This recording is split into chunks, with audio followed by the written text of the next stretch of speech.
नमस्कार. आज मी तुम्हाला इयत्ता दुसरी नवीन अभ्यासक्रमानुसार सत्र 1 मधील आकारिक चाचणी 1 गणित विषयाची प्रश्नपत्रिका नमुना प्रश्नपत्रिका मी तयार केलेली आहे. ती प्रश्नपत्रिका शक्यतो मी सत्र 1 मध्ये आकारिक चाचणीला जो सिलेबस आहे, जिथपर्यंत घटक आहेत ते सर्व घटक कव्हर करण्याचा याच्यामध्ये पुरेपूर प्रयत्न केलेला आहे. ही प्रश्नपत्रिका सोडवायची कशी हे पाहण्यापूर्वी तुम्हाला ही प्रश्नपत्रिका पाहिजे असेल तर ही प्रश्नपत्रिका मी माझ्या ड्राईव्हला अपलोड केलेली आहे, त्याची PDF तुम्ही, आणि त्याची लिंक देखील मी डिस्क्रिप्शन बॉक्समध्ये दिली आहे. डिस्क्रिप्शन बॉक्समध्ये त्या लिंकला तुम्ही क्लिक केलं की ड्राईव्हमधील ही PDF ओपन होणार. तिथून तुम्ही ती डाउनलोड करा आणि त्याच्यानंतर ती तुम्ही प्रिंट काढून मुलांना सरावासाठी देऊ शकता आणि घेऊ शकता.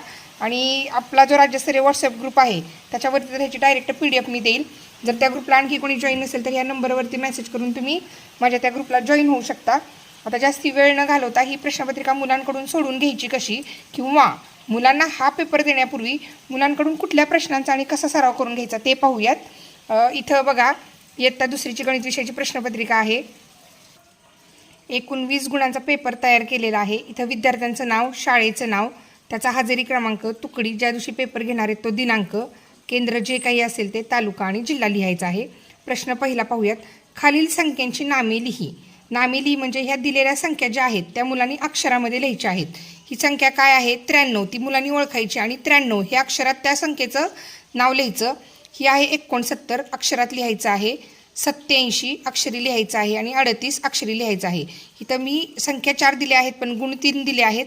जरी समजा मुलांना एखादा दुसरा प्रश्न चुकला तर मुलांना 3 पैकी 3 गुण मिळावेत म्हणून आवर्जून इथं 4 संख्या दिलेल्या आहेत. प्रश्न दुसरा पाहूयात. रिकाम्या जागी अंक लिही. आता ही संख्या अक्षरी दिली आहे बघा, 45. मग 45 मधलं इथलं काय मिसिंग आहे? दशक मिसिंग आहे. किती? 4 दशक. इथं 4 दशक लिहिला की उत्तर 4 दशक 5 एकक 45. 67 मध्ये देखील बघा 6 दिलेला आहे, एकक मिसिंग आहे. इथं तर 7 लिहिलं की 67 संख्या तयार होते. 39 इथला दशक मिसिंग आहे, इथं 3 येणार आहे. आणि 93 मध्ये एकक मिसिंग आहे, 3 आहे इथं. 9 आणि 3 93. त्यानंतर हा प्रश्न 2 गुणांसाठी आहे. प्रश्न तिसरा बघा, सोडव. 9 या अंकाची स्थानिक किंमत 90 आहे अशा 6 संख्या लिही.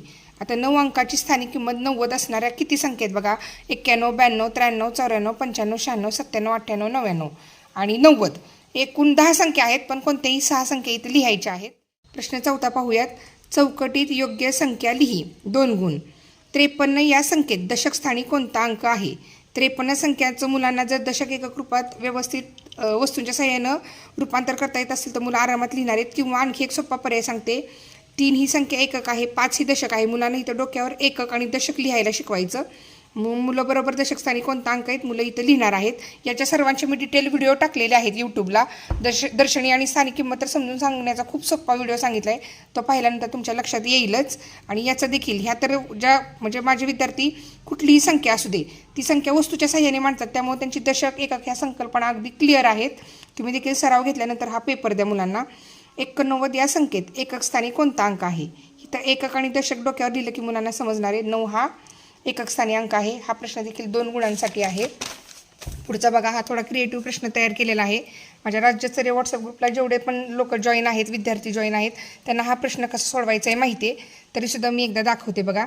67 अंक दिलेला आहे. 67 अंकाचं एकक आणि दशक रूपात 67 मध्ये 7 एकक आहे.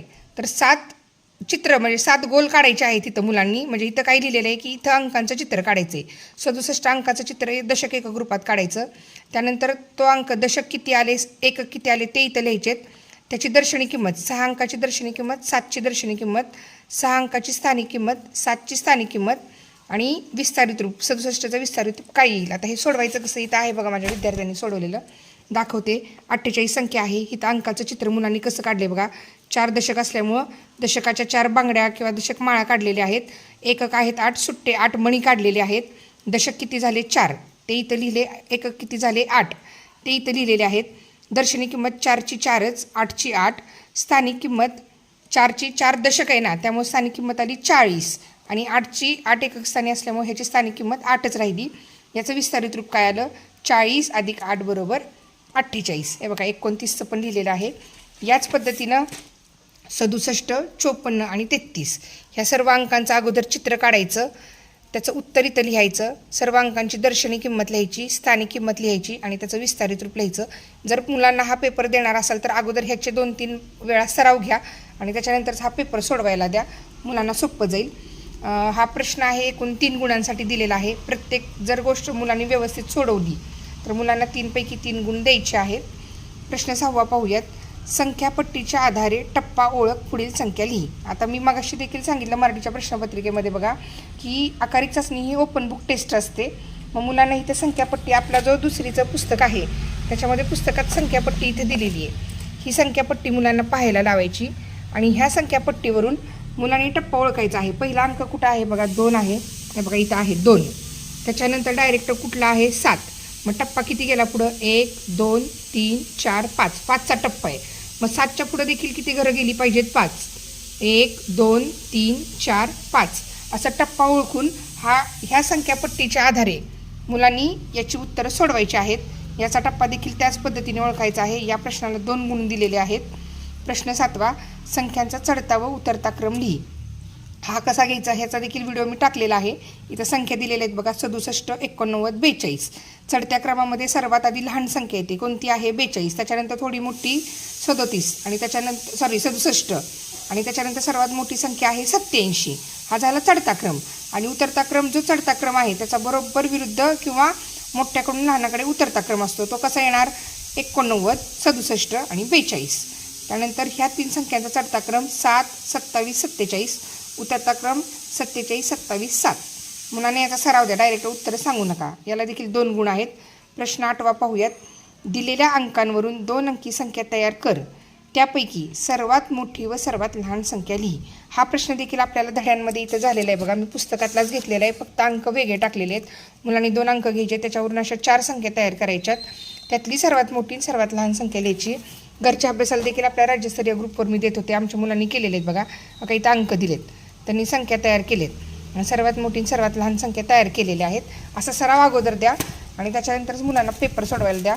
इथं मुलांनी ह्या 3 अंकांमध्ये इथं अंक दिलेले आहेत 1 2 3.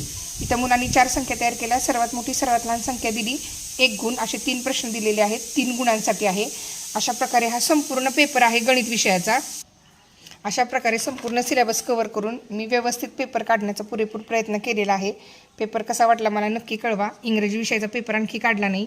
तो काढल्यानंतर देखील आकारिक चाचणी एक इंग्रजी विषय मी नक्की 100% देईल.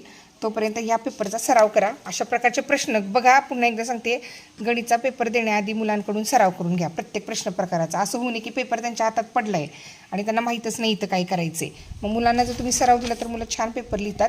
आणि याची PDF डिस्क्रिप्शन बॉक्समधून तुम्ही डाउनलोड करून घ्या.